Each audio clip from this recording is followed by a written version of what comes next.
Welcome back to Freedom Finance with Lanny, guys. Thanks for rocking with me. Still here in the bunker. Hopefully this helps. I've adjusted the height for how I'm filming down here. Again, still trying to find time to get a new setup down here. But guys, it's all about closing out the year now of 2024. So this video is actually going to be primarily based on what goals I am setting for 2025 when it comes to investing. I've started doing some deep thinking when I'm up at 2 a.m., 3 a.m., 5 a.m., with the newborn, loving it right now. But it's got me thinking and really taking that holistic, high-level view of the taxable stock portfolio. And this video is really going to be focused in on that taxable stock portfolio. Why? Because the goal is to get to financial freedom using that taxable stock portfolio by using that dividend income, guys. So grab your favorite beverage, your beer, your liquor, your wine. Get that coffee and espresso going. Why? Because you've heard it before. Sunday night, Monday morning, Monday night. Maybe it's Tuesday morning for you guys. So let's dive into 2025 investing goals. Let's get it.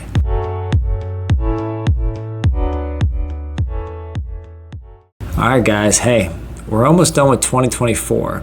And if you guys haven't caught any of the videos here, I've been consolidating some of my taxable stock positions. So to rip the Band-Aid, guys, and just get right into it, that's the first goal. In my Ally investing account, I still have 61 mind-boggling, mind-blowing taxable stock positions, guys. That's down from the low to mid 70s. So pat on back, but still got plenty of work to do.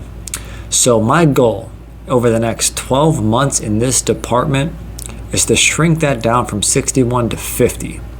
Let's get 11 more stock positions sold. And if you do just a quick, let me pull out my calculator here, guys. 11 divided by 61, we're looking to slim at 18% of my stock positions. Why? Well, because I still have some smaller stock positions, and again, I was chasing undervalue at some point in time and didn't have enough capital and never re-added back to some positions. Some just literally don't mesh well with the portfolio. Again, it's a dividend stock growth portfolio, so I'm looking for companies that pay dividends and companies that can grow dividends at a higher rate than normal. And there's a lot of stocks to exit in this department. Some stocks that I've mentioned, such as Intel, INTC, Paramount, PARA, First Energy, FE, Kraft Heinz, KHC, and there's quite a few others that haven't grown their dividends, or if they do, the yield's small and it doesn't match up well with the dividend growth rate. So I'll be looking to exit those stock positions at the most opportune time periods, looking to exit 11 and hopefully reallocate into current positions.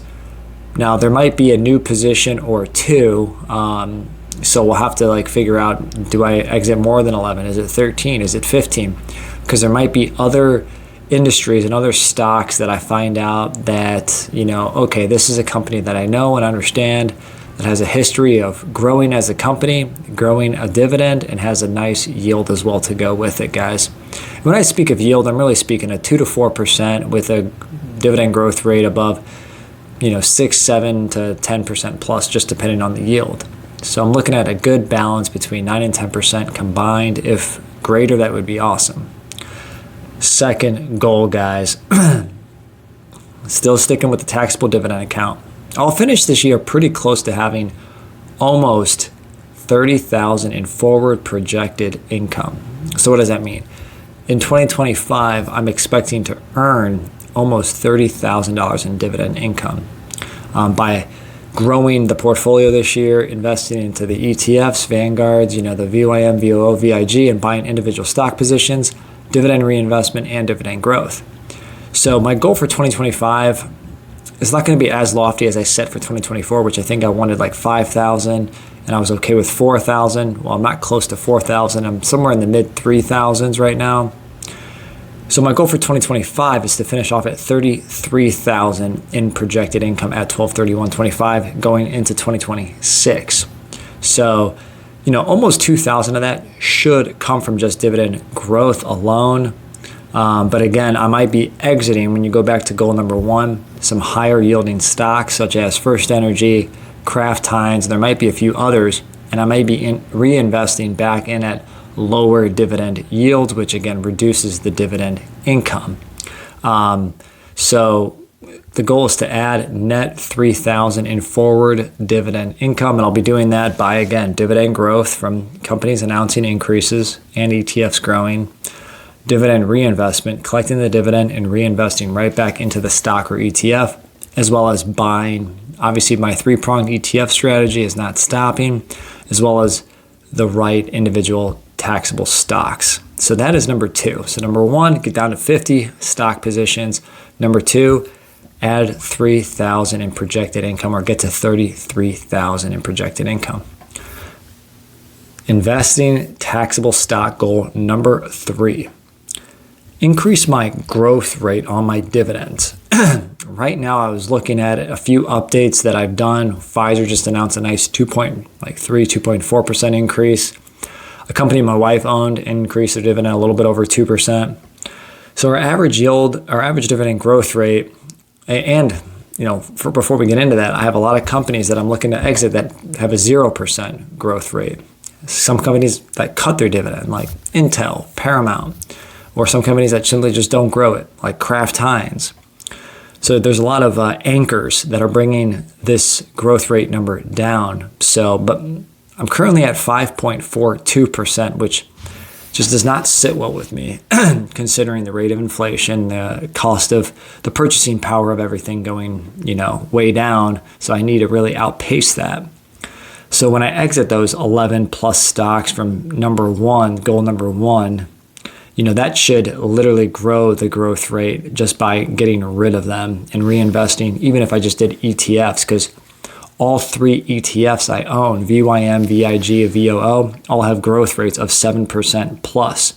So if I exited something with 0 and then added something like that, that's going to skyrocket that 5.42% growth rate. So the modest goal here, we'll do like kind of 2 goals. The modest goal here is to bring that from 5.42% to about 6.5%. So over 1% to add. And then the stretch goal is to get that to 7% by year's end. So again, doing that by exiting stocks that are lower on the growth rate, and then adding 2 stocks with higher, than the 5.42% growth rate. Okay, again, we're getting right into it, right? So again, the first goal is to get to 50 stock positions by year end versus the current 61. 2, finish at 33,000 in projected income. 3, raise that dividend growth rate overall in the taxable stock portfolio from 5.42% to 6.5% to 7%. Number 4, I've talked about this a few times as well, and I think I'll get even closer this upcoming year, is to have the ETF exposure be 50% of the portfolio. I'm currently just over 31% of the portfolio, and again, it'll be a big jump upward if I somehow exit stocks from goal number 1 and reallocate just to ETFs. I'm not saying I'm going to do that, but saying that would make it very easy to hit this goal. But again, I've got 2 children, a newborn now, and it's hard to find all of the time to keep up with all of the companies, let alone the companies that have obviously the significant exposure in the taxable stock account. So getting rid of a bunch of stocks from goal number 1, as well as increasing my exposure to 50%, will help me sleep better and hopefully save me time with less that I have to stay up on, especially with there's many other things going on outside of that. So again, I'm very excited about these goals as the light goes off on me. But those are the 4 goals. Again, 1, 50 stock positions versus 61. 2, projected income to hit 33,000 versus the 30 that I'm currently around. 3, average dividend growth rate to be at 6.5% or close to 7% if I can. And then 4, for the ETFs to be 50% of the taxable stock account, guys. So let me know what you think about these 4 goals. I'm going to use this platform to help monitor and track, maybe come out with a monthly video, on my progress on all 4 goals. Let me know if you think that would be fun for you guys to watch and keep up with. Again, this will be like my accountability partner here on this channel, and you guys pushing me, calling me out on stuff. Just let it all out there in the comments, guys. So let me know your feedback. I appreciate the support. Like the video, subscribe to this channel, guys, and I'll catch you on the next one.